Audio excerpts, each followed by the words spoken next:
Governor Andy Beshear was joined by other state leaders for a recovery rally on the Capitol grounds, marking September as Recovery Month in Kentucky. WKYT's Jessica Umbro was at that event explaining how lawmakers aim to help recovery efforts in the Commonwealth.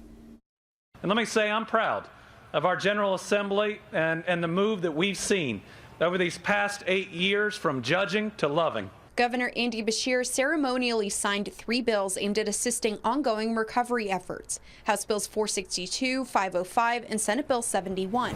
This is for you.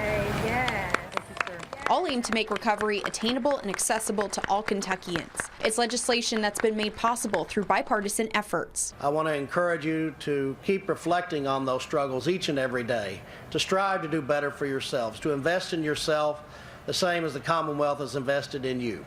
Governor Beshear also proclaimed September as Recovery Month here in Kentucky. He said it's just one small step at reducing the stigma around addiction recovery for all in the Commonwealth. If you look at how far we've come, how quickly, it's pretty amazing, but there is a lot of work left to do.